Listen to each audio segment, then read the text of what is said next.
out by welcoming all of you, and we are going to have a business meeting at 11, which all of you are welcome to stay tuned into. We certainly will have quite a few FRaBSA members on the call today, on the meeting.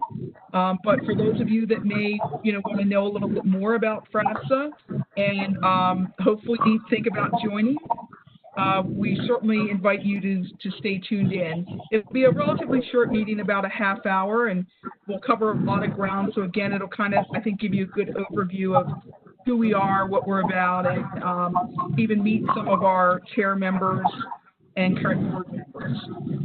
The first thing I'd like to do is call the meeting to order. Do I have someone, FRaBSA member, who can second that? I'll go ahead and second that, Denise. This is Holly. Thank you, Holly. Well, it's a great segue because I'd like to introduce our new board members. Holly Gates-Mayer is our new president-elect. We also have Megan Brose, who is our new counselor at large. So they are our two new members, board members. I'd also like to give a really heartfelt thank you to our past president who just left the board, Zach Wilson. Zach, I hope you're on the call. I want to thank you for just 3 years of leadership and hard work for FRaBSA. Really appreciate it. And I know that you are still part of the education committee. So again, thank you for your efforts, and glad you're sticking around. I'd also like to thank Dr. Bob Ellis. Bob was our current president and is now our past president. And Bob, thank you for your leadership and hard work these past 2 years, and I'm glad we've got you around for another year as past president. So thank you for all the work that you do there. I also want to give a shout out to our secretary, Heather Sullivan, who does a wonderful job on maintaining all of the meeting notes. Our treasurer, Mike Burt, communications director extraordinaire, Cynthia Norton, who just keeps us rolling. And in these COVID times where we're going virtual, Cynthia is the glue. I mean, we couldn't do it without her. So Cynthia, thank you for your hard work. We also have Brad Anderson, a counselor at large. Brad, thank you for your work. And then our education chair, Lolly Gardner, who was instrumental with her group in putting this meeting together with our great presenters. Sue Farr, who is our co-chair for Outreach, and Kim Daisy, who is the other co-chair for Outreach. So thank you, everyone, for the board. I also want to give a very sincere thank you for TSS, Technical Safety Services, Inc. They have been a long-time supporter of FRaBSA, and they are today's sponsor. So TSS, vis-a-vis Sue Farr, thank you very much. We also are going to have Morgan Husley in a little bit do a presentation on the N95 decon system that they put into place and is available for a very, very, very needed service. So thank you, TSS. Now I'd like to go ahead and move on to our reports, our committee reports. So our first committee report is going to be our Outreach Committee report from Sue Farr.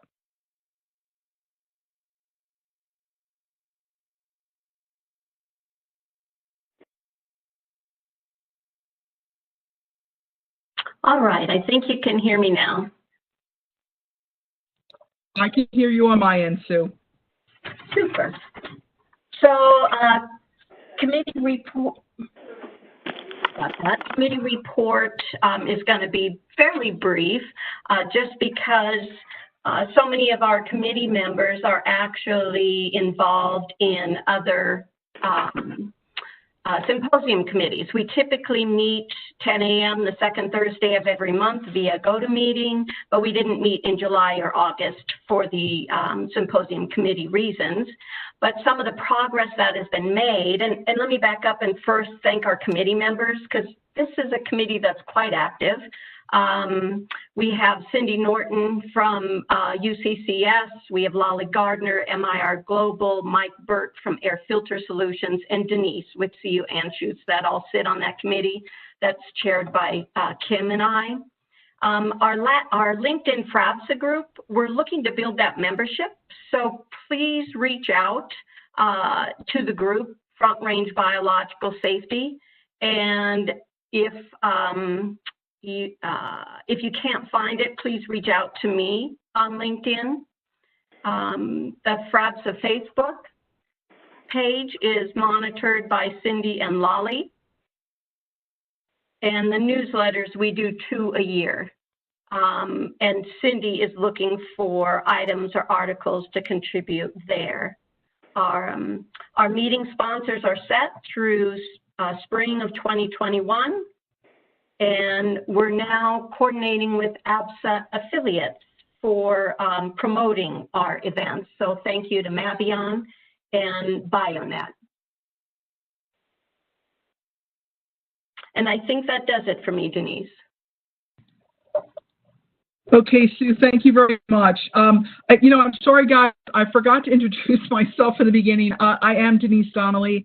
For those of you that know me, it's great to see everyone. And for those of you that are new to the FRaBSA world, welcome again. I am the current president for FRaBSA, and as Sue mentioned, I also work at the University of Colorado, Denver Anschutz Medical Campus. Next, we're going to hear from Cynthia, who is our Communications Committee Chair. So, Cynthia? Okay, I don't have a lot to report other than we have been communicating out a lot for our upcoming symposium, this webinar.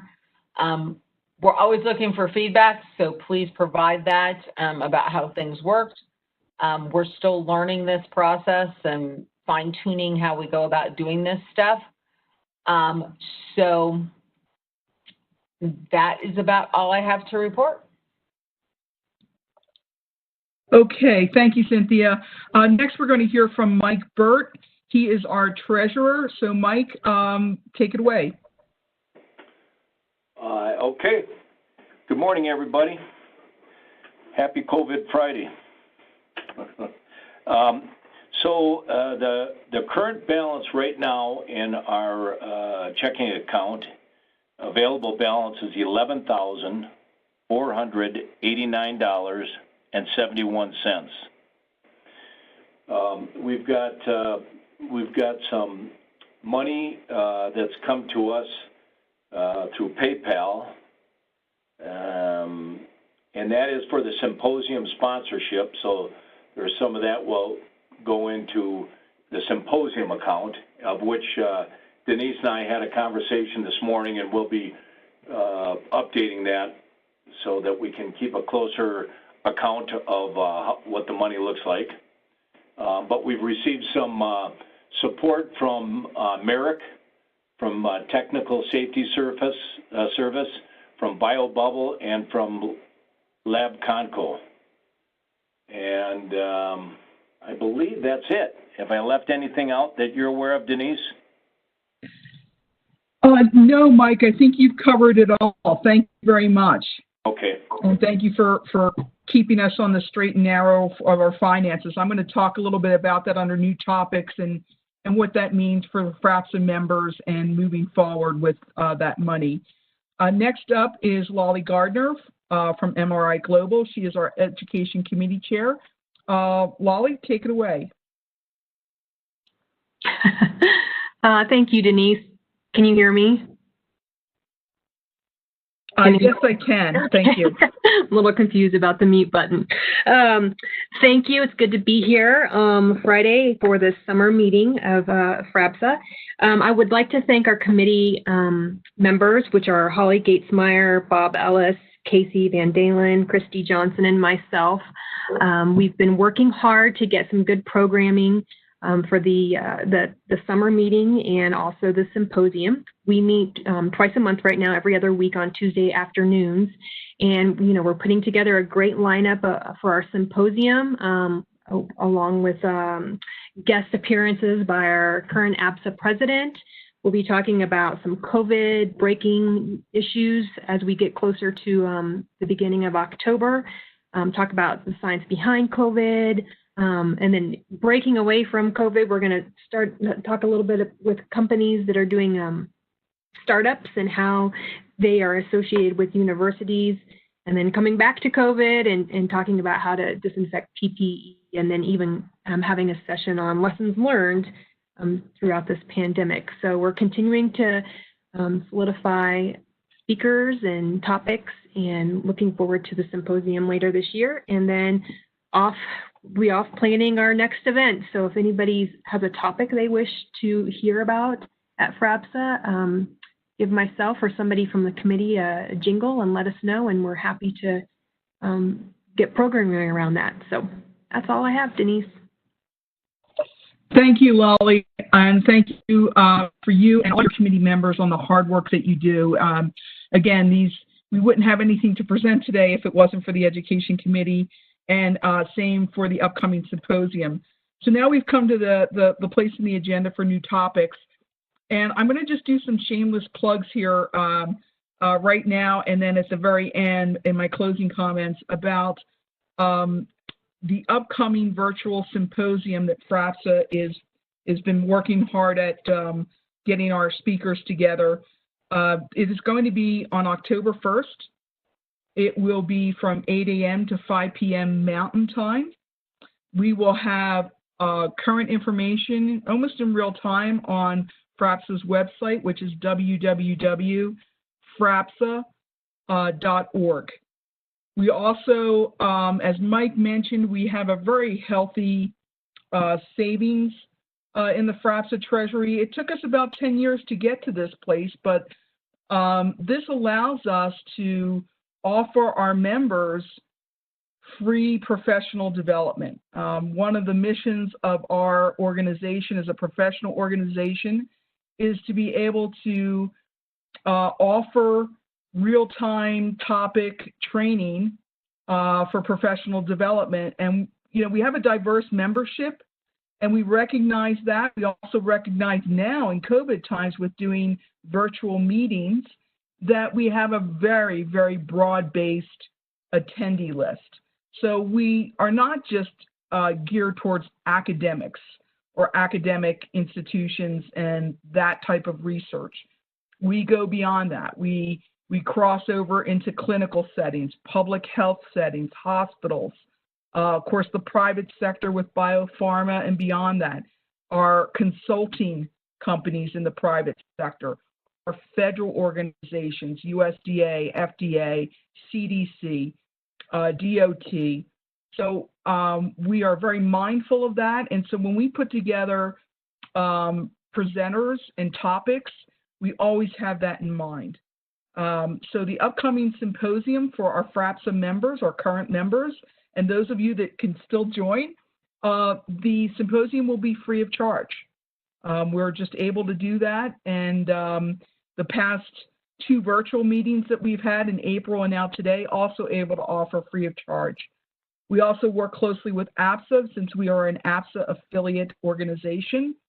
ABSA is the American Biological Safety Association, and they've added international, and Lolly could probably help me out with the official title, but they've branched out since they are an international organization. So they have approved this symposium for 1 credentialing maintenance point or CM point. And then there's other organizations that also recognize this type of training, like the American Board of Industrial Hygiene for your CIH, if you have a CSP or a CHMM. So other organizations may in fact recognize the training for the symposium to get education point credits or credential maintenance points credits. If you are not a member, we've also kept in mind during these tough times, challenging times, financially challenging times, that we didn't want to charge a lot of money for this. We wanted to be able to offer a full day of training at a very reasonable price of $75. And again, if you are a FRaBSA member, it would be free of charge. If you'd like to help us out and pay the $75, we'll offer a free membership with that for the remainder of this year, or FRaBSA calendar year, which goes till June 30th of 2021. And as several of our committee chairs mentioned, we're always looking for feedback. And that can be in feedback for today's meeting, what you liked, what you didn't like, how can we improve, and also topics for our upcoming meetings, which will be November.